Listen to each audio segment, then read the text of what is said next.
So welcome to the third episode of the What Talk, even though it's the fourth. Yes. um, No. This one is the third. yes, that's what I said. Vale. Okay. It's the fourth that we are Yes. recording. Yes. Yes, sorry. So yes, in this episode we will be talking about our weekly wrap-ups. As usual. My Coimbra TT setup, how my heat training is going, and we will also talk about hookless. Yep. And a bit of the world tour because the season is going on and there are many things interesting happening at the moment. Yes.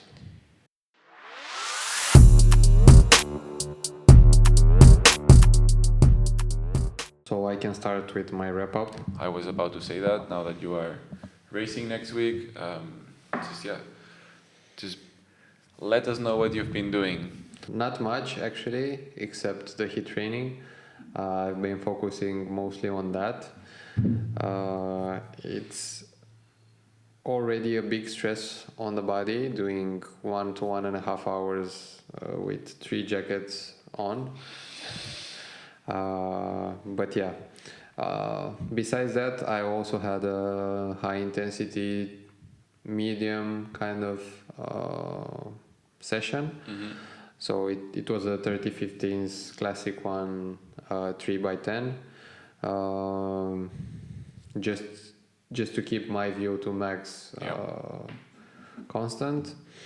Rather than that, I just did some endurance riding and some riding with the time trial bike.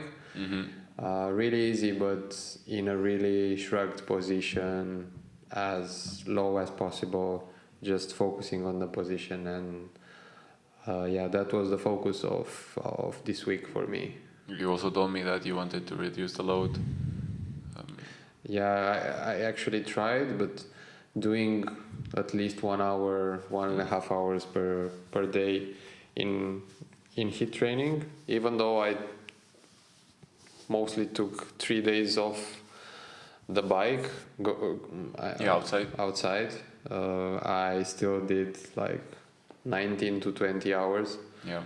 Which it's lower, but it's more than I wanted to do.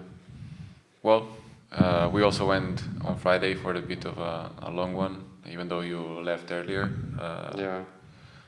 But yeah, I mean, in the end, if it's 1 hour each day, at least, so you're going from 7 to 10 hours just by training in like you're in the North Pole, but indoors.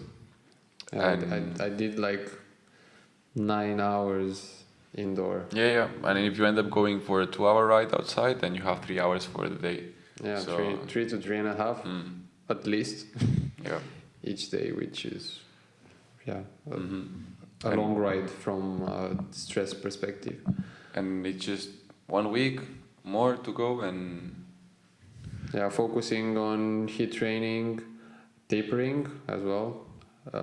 So not going that much outside, but also when I'm going, I'll be going with the TT and focus on the position. I will also try an effort. Okay. To mimic the race, so more or less the same time, 20k. And also I have planned for Monday a narrow testing session where I'll be testing some really interesting things. For example? I'll have different shrugged positions depending on where I stay on the saddle. I'll have a higher stack option, a lower stack option, a reach option where I'm trying to get as further on the saddle as possible, a narrow test without the bottle and the bottle cage. That's a lot of testing, eh? Yeah. I'll also snug one test about half liter into Really? the skin suit. Yes. That's legal. Well, not UCI legal, but in this kind of events, they don't really Huh. care. So why Yeah. not? Before we continue, what was the idea with the bottle in between? Like in. Well, the idea is to reduce the space between your chest and the top tube. Come on, it's getting out of hands, Alex. No, but you could get a really big Yeah, benefit. I'm sure it has a benefit. It's like when you told me that the shoe with laces are faster than a boa ones, or even the shoe covers that we put. Yeah. I was like, yeah, I've seen them and heard everything now. I'll be testing that as well. Okay. I'll be doing 2 pair of shoes, my normal ones and some laced ones. Like a proper road. Yeah, but with laced shoes with aero socks, and my normal Shimano shoes with overshoes. So I'll try to see if there's any difference in there, and also test the different setups with helmets. Did you rent a van for bringing everything to the testing? Or? No, I hope I can fit everything in the car. Let us know if you need any help, because obviously it's gonna be. Oh, that's interesting. I mean, as we said, it's you want to try everything for the main goal, the main event. So if it works, it works. It's also a more enjoyable way of doing the training. Anything else that you would like to mention regarding your week or the next week? Are you excited to race again? Yeah, I am pretty excited. Let's hope we'll have good weather, because now it's flooded close to Coimbra. Really? Yes. There were flooding warnings. Okay. Yeah. We'll see. Yeah. But it should be fine until I arrive there. Well, yeah. Best of luck. Yeah, what can I say? I mean, it's the weather. You cannot do anything with it. Same as in Girona, we are living at less than 15 degrees, and this is unacceptable. Tell us about your week. How did your week go? Yeah, finally, last week of the blog, I'm starting to feel the pain on the legs. Same as this week, instead of going to one of the climbs that I've been doing the efforts these last 2 weeks, I decided to go to the regular one, which is Los Angeles. I'm sure most of you have heard of.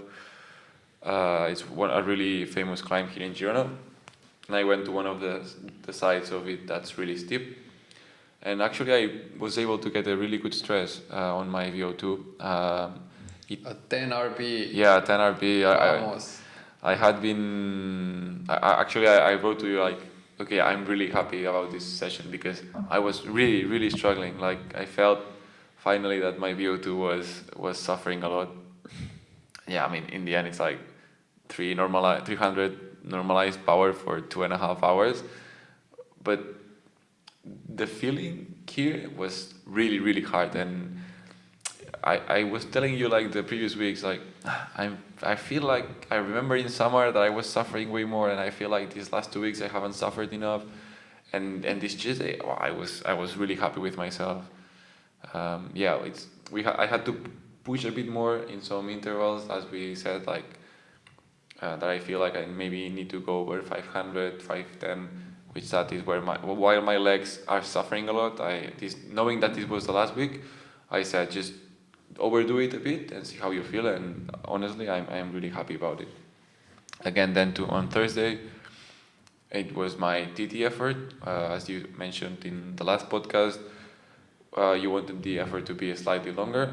So we went for, the plan was 40 minutes or a bit less. And while I was a bit skeptical about my legs, because 3 weeks of really hard everything, my idea was to do less time than that you put on the plan. And actually I was able to do that. The main concern, I'd say, was that it was not the power that I was looking for. I was maybe looking for a bit more. I also had a bit of headwind on one of the hardest parts. So yeah, but still, position, I felt really good. I'm feeling really good with my head down. The new setup that I have, it helps me a lot on keeping that position, which for me it's really important. I'm also starting to feel, while I don't get the watts that I want, my legs feel way more comfortable. I feel like I'm also getting used to the pain, used to my quads working more than my glutes, which on the road bike is more or less levered, and yeah, then I just extended a bit more, and I was feeling good, and also being able to do a bit of fat max afterwards, my legs were fine. So yeah, I'm actually, despite being the last week, and I know that next week I'll be cooked. I was feeling really really good. Just the weekend, a bit of endurance, nothing too special. So yeah, a really really good week. I'm glad that finally I'm seeing some progress in terms of pain tolerance, getting a bit more of the watt on the TT. It was a bit frustrating in the beginning. I remember November and December, I was like, I really cannot do any effort here. I'm suffering a lot. Every 5 minutes feels like an eternity, and being able to do the 36 minutes that it took me and finishing feeling like I can sustain the same pace for a bit more, which was a bad thing because that meant that I could have gone harder.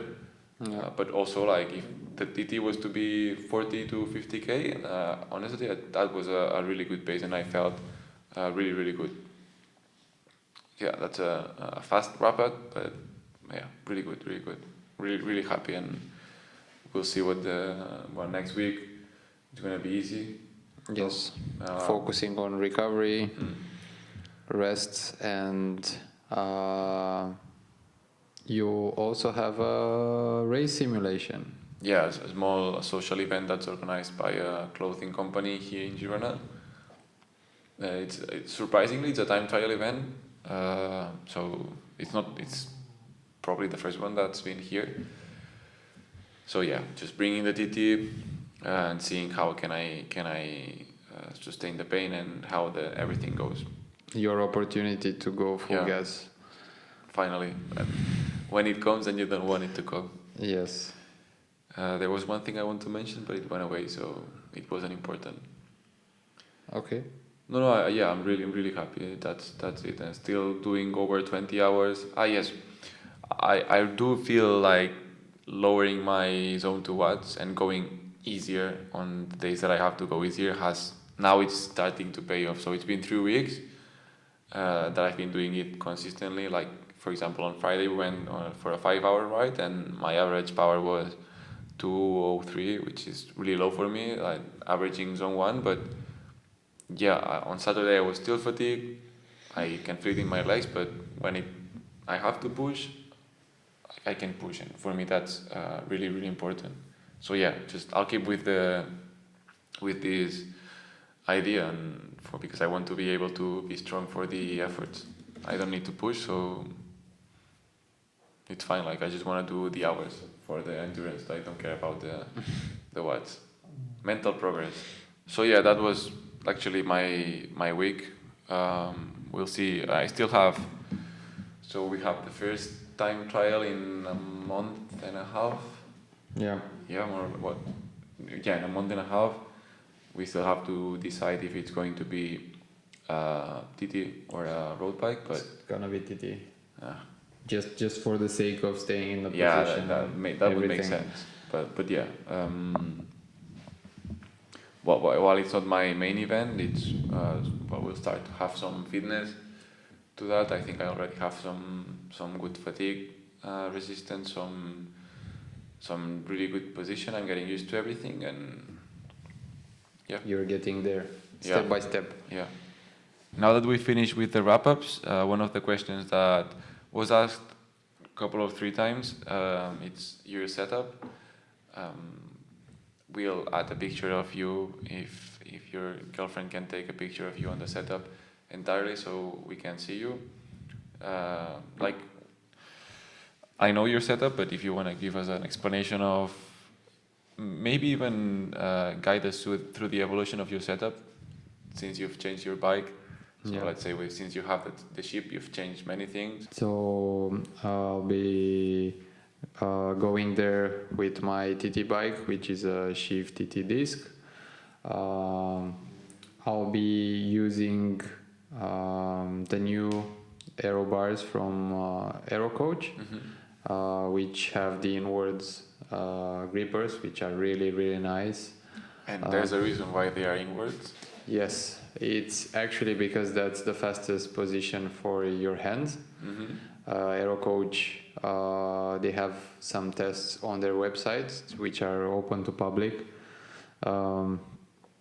And they tested different position with the hands, like hands one over another, hands like this, hands like this, and yeah. And they found out that there's like a small gain just by staying with your thumbs like this, like really close together. And so the inwards grippers, that's what they are trying to was to it mimic. also you remember you told me once that biomechanically, while you're in the TT position, rotating your wrists, or I don't know which way it was helping you breathe? Yeah, it can help you with breathing as well. That's true. Which the tricky part about those grippers is that your thumbs are over and they are not underneath. Okay. So having them over, you're not that stable in crosswinds. So if you have like big crosswinds, your hands can slip from the grippers. That's a downside, but you're going faster. So, well, so sorry, the aero bars, the new Aero Coach bars. Yeah, that I'll be using my trusty Elite wheels, the disc wheel on the back and the 82 millimeters in front. I've changed my tires from training tires to clincher tires. I'm not using tubeless for this race. That's not that's actually on purpose, because being inside the city, I'm expecting glass and dirt, and I cannot really use time trial specific tire which is like really, really thin to be fast. So I'm going with the next best thing, which based on some tests, it's either the GP 5000 or the S-Works Turbo Coton. So I opted for that. Okay. The 10 walls. Okay. From Specialized, which Remco also uses. I don't know.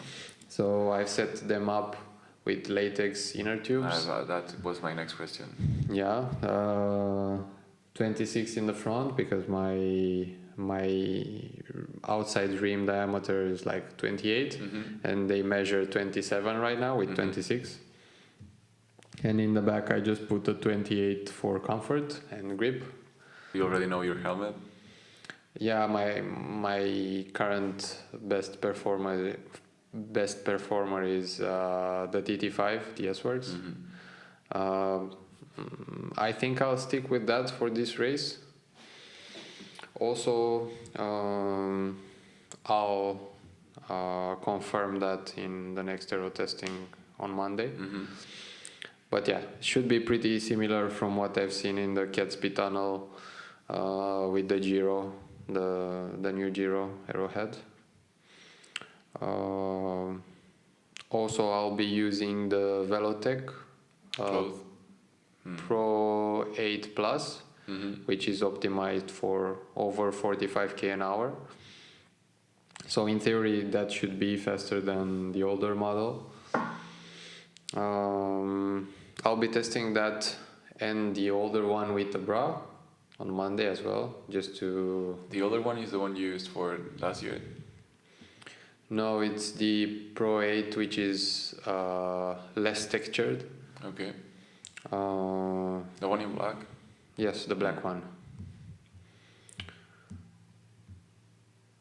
I'll be testing again for the overshoes and the aero socks, and the shoes as well. So that's not confirmed yet. Okay. I'll be using what else? I think that's about it. No, that's a lot of things to take into account for just 30 minutes of racing. Yeah, and I still have to see if going with a bottle either in the frame, because from some testing I've seen that it can be faster with a bottle inside the frame. Most of the times it's not, but for some reason the sheave tests quite good with a round bottle. Around. Yeah, but a smaller one, 500. I was gonna ask if the bottle was gonna be one of these TT ones that are really flat. No, they are rattling a lot in the frame, okay. and it's hard to grab them and to put them, and it's a mess. So it's either a small round bottle or nothing.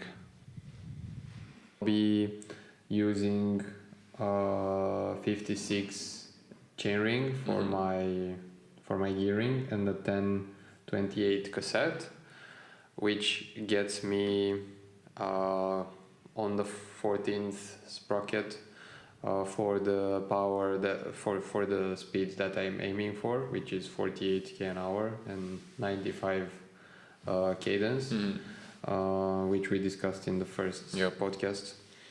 So yeah, that will be my gearing. And well, I mean, it's as you said already that you wanted to take, not that you wanted, but that you took into account your cadence, your power, and at certain speed, and also the course of the race.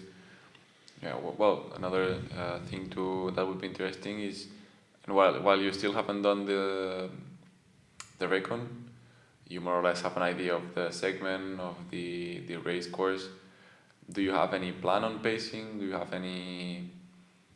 Is it 17k, right? Or It's 20k, flat, almost pancake flat. At 48, that's around what, 20 and 4? Yeah, 25 minutes more or less of effort. I'll just try to go as hard as possible, accelerate a bit from the corners and roundabouts, but that's about it. Are you looking for a more of a constant pace, increasing, like ramp up? Being so flat, yes, it should be constant. It's not really my advantage there, but I'm relying on the corners. Yeah, that was gonna say, like, I'll use that to go a bit harder and then rest, because that just works better for me. Yeah. Well, you're a slightly punchy guy, Yeah. so you can take advantage of that.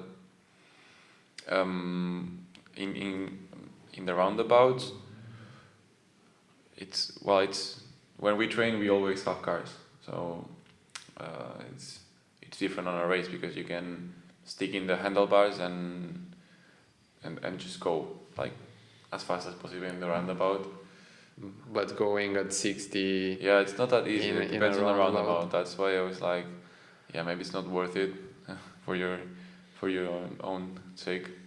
Yeah, I've been trying to train my in and out time. So getting in the aero bars, then getting out, and then getting into the aero bars. Okay. So and how did you train that? So every corner in my last training sessions, I just stood up as fast as possible. So going right before the corner in the aero bars, lifting, going up, turning, and then immediately going back into the aero bars as fast as I could. Okay. So not relying necessarily on speed or anything, just on the position and the time it takes me to go from one position to another. And I guess that also on the roundabouts, training your technique. Yeah. We spoke the last sessions that you don't take a roundabout the same way that you do with a TT bike. You want to go slightly open, Yeah. and then just cut it and try to not to lose. Try to brake as little as possible. Yeah, trying to carry as much speed as possible through the corner, so you don't have to work harder when you come out of the corner. Can I expect a Joshua Tarling like performance from your side, or No, not gonna no, happen, bro. not capable of sustaining the 500 watts for? I think he did like 7 minutes. They average like 54 Yeah, they had like or 56. No, Tarling won with 56 per hour. that's insane. That's not just watts. That's a lot of aero testing. Yeah, for sure. Well, and in his case, even more like it's. Because he's a big guy. Yeah, but his power is insane. But I think that maybe Ineos think that it can be a good Ghana replacement, and they can keep the, because when you think about TTs, you think about Ghana. There's Remco as well and Poggi, but you're mostly looking for them. And Ineos have been in the top 3 for TTs, and now they've got Joshua as well. Yeah, but I was looking in the UAE tour. And he took, so the guy that was in front, I can't remember who it was. He caught him in 4 minutes. Like they were leaving 1 minute after, and in 4 minutes he passed him. Like it didn't feel fair. Yeah. In 4 minutes, it's really fast. It's really fast. So you're gaining like 15 seconds every minute. It's insane. It's just crazy. Yeah, it was a fantastic crazy performance. Fast. Oh yeah. So about the race, the Coimbra race, I have the time, which I start. Okay. It's 12:31, but it's every 30 seconds. Okay. So the start is every 30 seconds. That's a lot of people. Yeah. I'll be catching a lot of people, I think. Is there any rule? Like when you catch someone, do you need to? I guess you cannot stay in the wheel. Yeah. There's no regulation, right? There's nobody. No, but that. Like if you go faster and you catch the guy in front of you, there is no point in staying in his wheel. And yeah, well, of course. Neither him trying to stay in your wheel, because it's just gonna cook himself. It's really good nutrition-wise. Is there you? I guess you'll take bicarb. Yes. Yeah. For those who don't know, do you want to briefly explain how bicarb works and why is it useful in a TT? Yeah. So I'll be using supplements for my TT. I'll be doing caffeine around 250 milligrams for my for my 30 minutes of effort. Yeah. Well, I'll try to sync it better than the nationals, because during the nationals for my TT it felt I could feel the caffeine after the effort, so bad timing. So I'll basically, try to do a better job. Just taking it before, right? Yes. Slightly before, more or less. Like 1 hour for me, more or less 1 hour, and the bicarb 2 hours before that, before the start of the race, not before the caffeine. Bicarb, more or less, so that people know how does it work. Well, it actually acts like a lactate buffer, so it somehow prolonges the time that it takes for your lactate to reach into your blood. It just seems to work. There are certain companies that do these kind of supplements. We have sponsor, but you can use from Morton. You can use classic bicarbonate that you can find, and it's not the most pleasing way to take it, but and the idea is just that it helps you push slightly over your the benefit is that you can push harder. The downside is that you really get fatigued afterwards because you're pushing over your limit. Yeah. So the next day your legs are really suffering. Mm-hmm. It's the reason why you are not really training, for example, threshold with bicarbonates. Yeah. Because it You makes would go further, and then it doesn't really make sense unless you're doing high intensity training and you're trying to push your aerobic ceiling. But yeah, I'll be doing that. Caffeine, a lot of pasta as well, some rice, and in the morning I'll just keep it simple with my morning routine with avocado and. Do you plan on doing a carb load? No, It doesn't not really. Yeah, I was thinking that it's just gonna be 30 minutes. It doesn't really make sense to do a huge carb load. It's a different type of event. Yeah, and well, carb loading it's not really worth doing unless you had a hard day before. Mm-hmm. But me tapering, I'll just do a short recon before. There's enough time for my glycogen to replenish. I mean, doing the recon, it's not gonna eat any of my glycogen. Yeah, of course. And if you take it easier, yeah. Do you have a weight that you would like to participate for the DT, taking into account the weight gain from the bicarb and from the carb load? Well, not the carb load. No, usually in a TT the weight is not that important. No, maybe you just want to be slightly over the weight you are usually. So if you have any, like maybe you don't want to be 75 like I am, but more 72 than 71, let's say. For sure, I'll be gaining some water retention because of the bicarb. Mm-hmm. I'll be also I'll make sure I'll be hydrating enough, so that will have an impact on my water retention. But there are some approaches you can take in order to avoid that. Like there are some diets, but I'm already doing that. Yeah, in order to avoid the water retention. But it's not something that will affect you. No, being so flat and not even in a punchy. No. It's not worth doing it. Just stick with your normal foods. But that's for most of the races. It doesn't matter if it's a TT or something else. Perfect. Best of luck.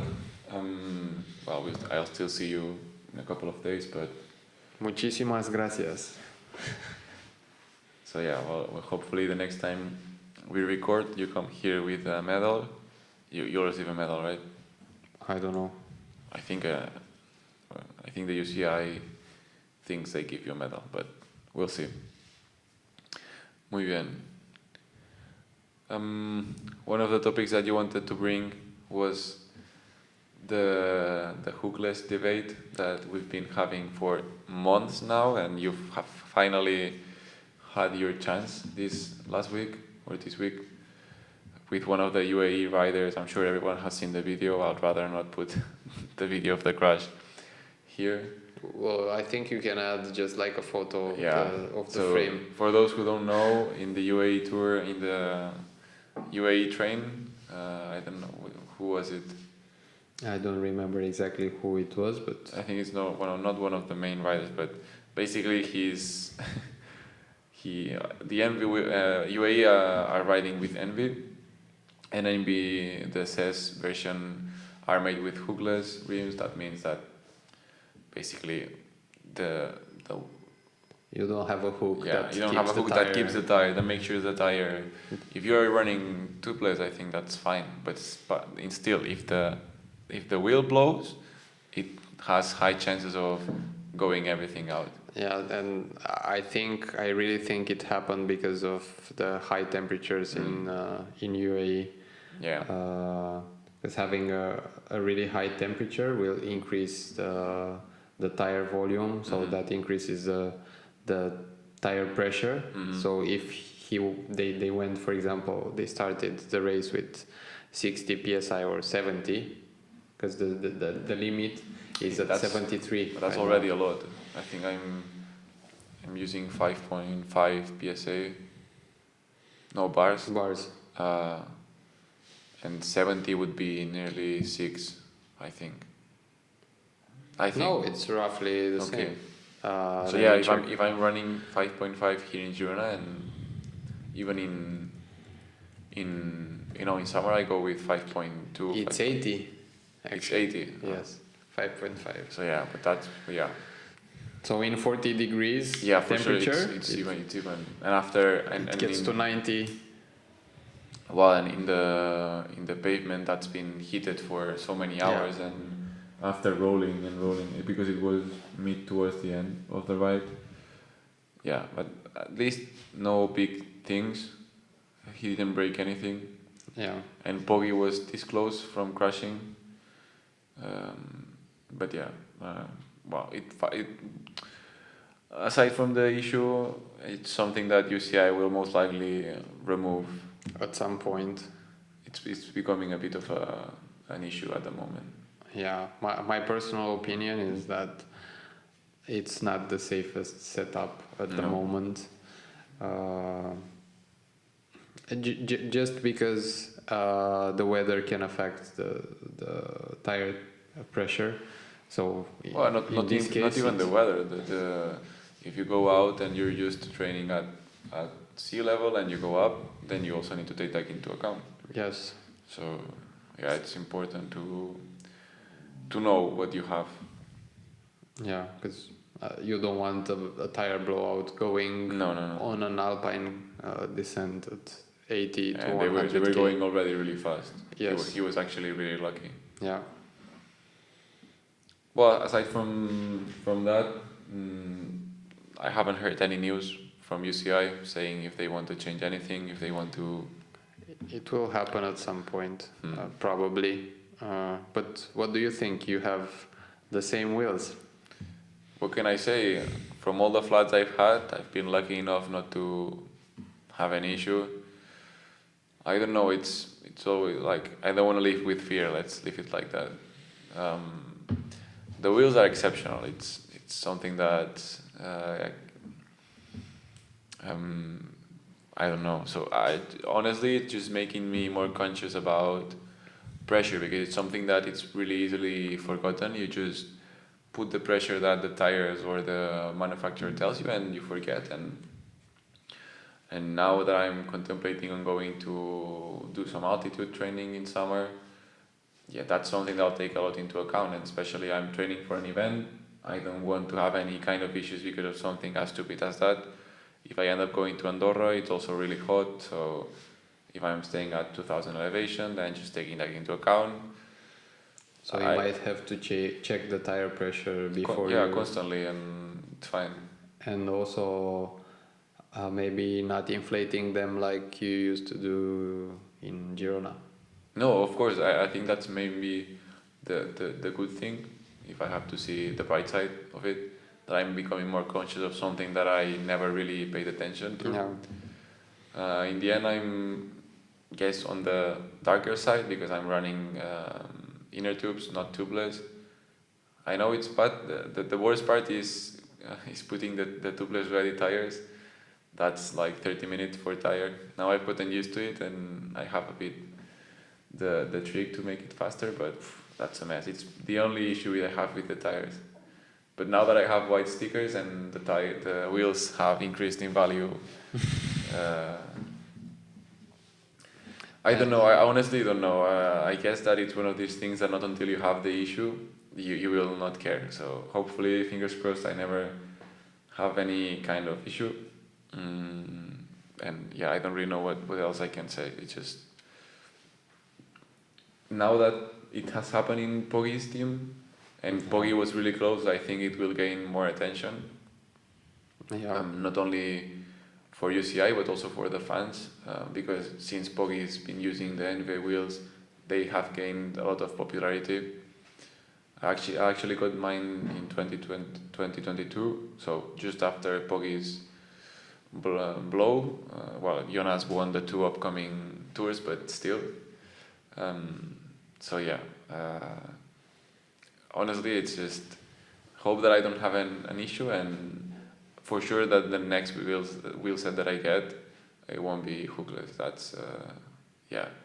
Well, MV's statement was that they can switch their production from hookless to hooked.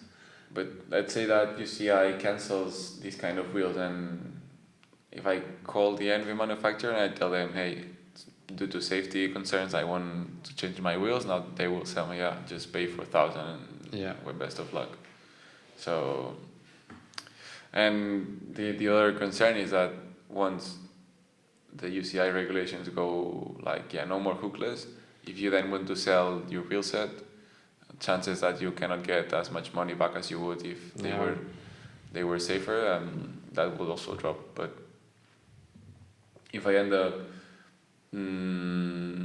not using them, I will keep them because they are really, really nice. Yeah. They're really, really good looking, so I can put them in the wall.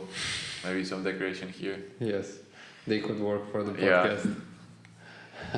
So yeah, and well, also now that we're speaking in the world tour, the UAE, despite being really boring, we've seen, for me, Jonathan Milan in action again, and Poggi.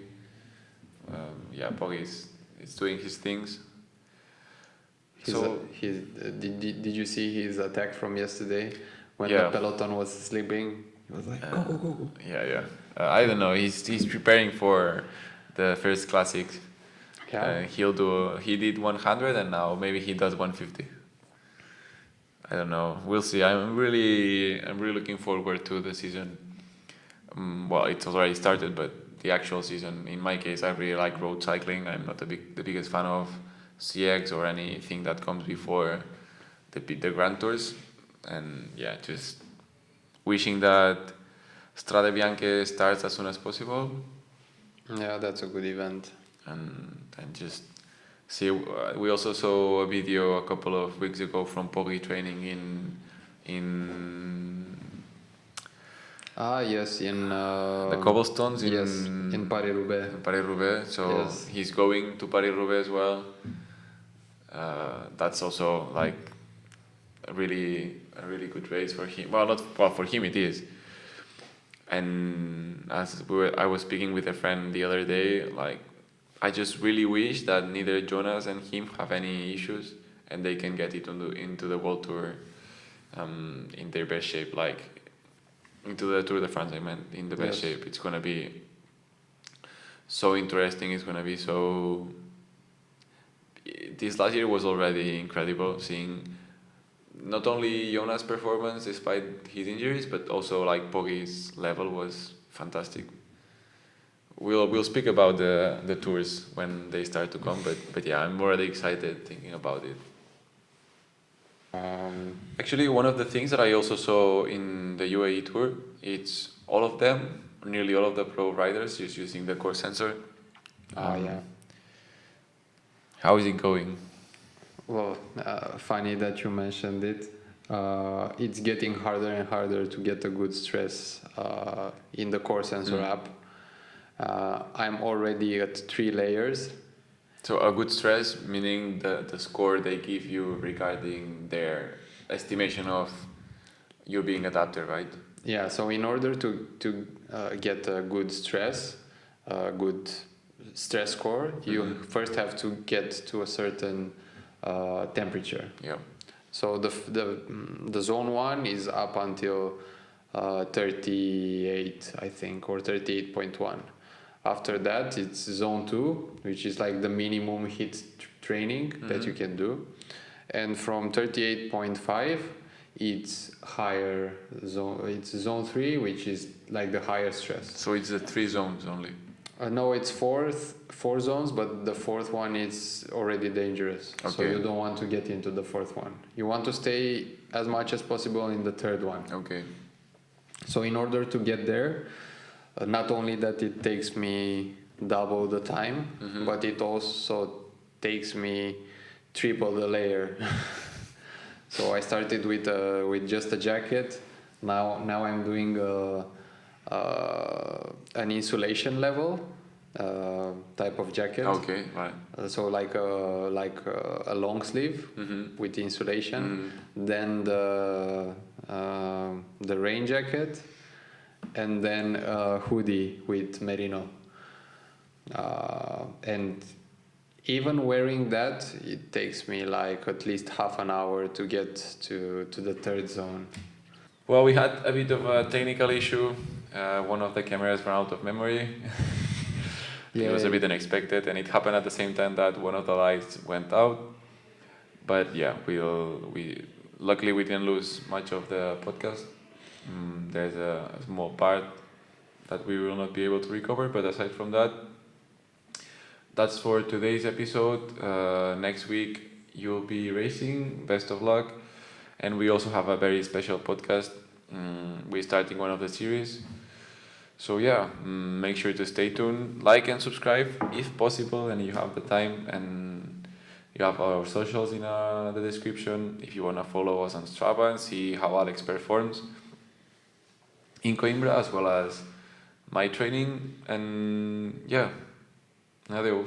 Deu.